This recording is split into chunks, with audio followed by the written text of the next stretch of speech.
Halo teman-teman semua. Halo. Selamat sore. Sore. Selamat sore. Semoga weekendnya ceria ya. Ada yang nggak ceria? Ada? Enggak. Semoga ceria dan nanti hari Senin setelah event ini, setelah kegiatan ini, hari Senin kita bisa lebih semangat lagi menjalani rutinitas yang sangat-sangat melelahkan. Amin. Oke, kali ini aku ingin sharing tentang mungkin bukan keresahan ya, tapi pikiran gitu. Ada sejenak pemikiran sewaktu aku lagi ngelamun gitu ya. Aku punya ide. Jadi ini ceritanya. Beberapa waktu lalu aku lihat sosial media. Ada konten kreator yang masih anak kuliah lah, tapi dia butuh pekerjaan untuk membiayai hidupnya. Dia bilang gini, dia sulit banget menemukan pekerjaan, sulit banget, hingga dia marah-marah banget ke pemerintah, marah-marah banget. Mana yang namanya 19 lapangan juta, 19 lapangan kerja. Menurut memang zaman sekarang sulit banget ya mencari pekerjaan. Aku ini kita negara yang banyak bonus demografinya, banyak manusianya, tapi negaranya nggak siap untuk menghadapi gen yang banyak yang lahir itu. Nah,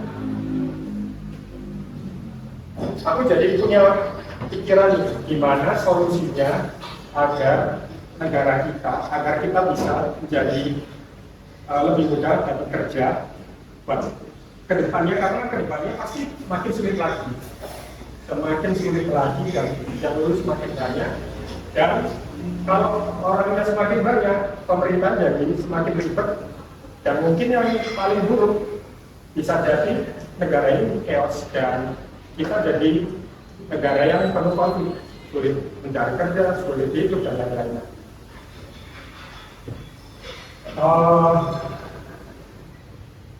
Di 2020, kemarin 2020 ya, ini ya.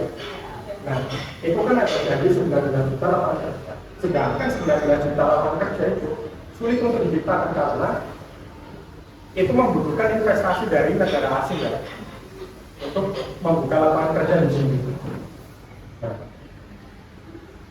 masalahnya kalau kita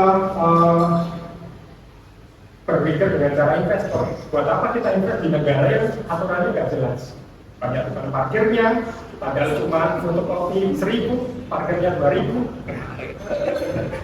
Buat apa investor asing invest ke negara ini? Buat apa? Karena regulasinya ribet dan banyak orang yang meminta jatah. Otomatis 19 lapangan itu sulit untuk tercapai. Sangat nggak mungkin, bahkan saya yakin sampai 2045 nggak akan mungkin terjadi, karena untuk membangun itu butuh investor. Orang dalam negeri pun, modal dalam negeri pun nggak bakalan bisa menciptakan hal itu. Lalu gimana dong ngasih generasi muda kita? Aku terinspirasi dari Pak Wirawan yang bilang, sebenarnya yang dirasakan negara kita itu sudah dirasakan oleh India dan Cina berlampau-lampau yang lalu. Mereka lebih gila lagi ya, 1 miliar juta jiwa di negara yang betapa gilanya. Anggaplah teman-teman tadi resah ya, karena ada perokok yang suka ngerokok di mana-mana. Itu bayangkan kalau itu 1 miliar orang ngerokok nggak jelas di mana-mana, semakin stres banget pasti. Kita yang 300 juta aja udah repot. Nah, bangsa India dan Cina udah mengalami hal itu sebelum kita mengalami. Nah, mereka beradaptasinya dengan cara belajar bahasa asing. Nah, kita tahu bangsa Cina itu ada di seluruh penjuru dunia. Dan yang kita tahu lagi sekarang, bangsa India pun ada di seluruh dunia, di mana-mana, di Amerika, di Asia, di Jepang, bahkan di Indonesia pun ada. itu adalah salah satu cara menyelesaikan permasalahan lapangan kerja. Nah, menurutku jika pemerintah nggak bisa menciptakan lapangan kerja, menciptakan aturan regulasi yang bagus, lebih baik investlah ke pendidikan, terutama di bidang bahasa. Karena itu investasi yang paling murah dibandingkan memperbaiki hukum ya. Kita tahu bakalan nggak mungkin dilakukan oleh pemerintah karena pemerintah kita suka memperbaiki hukum. Nah, paling realistis kita pemerintah harus memberikan istilahnya ya prakerja untuk teman-teman yang ingin upgrade bahasa. Barangkali 19 lapangan juta itu, lapangan kerja itu ada di negara lain, bukan di negara Indonesia. Nah, semacam itu teman-teman. Karena itu hal yang paling realistis untuk sampai 2045. Bagi teman-teman yang sekarang ini juga cari kerja sulit dan lain-lain, lebih baik teman-teman juga upgrade skill, terutama bahasa asing ya. Karena di negara maju juga kayak Jepang, itu negara masyarakatnya mulai mengalami penurunan penduduk dan nggak mungkin itu digantikan oleh masyarakat mereka. Nah, kita ini yang bisa mengisi ke negara-negara yang maju itu di Eropa Timur, dan di negara-negara lainnya.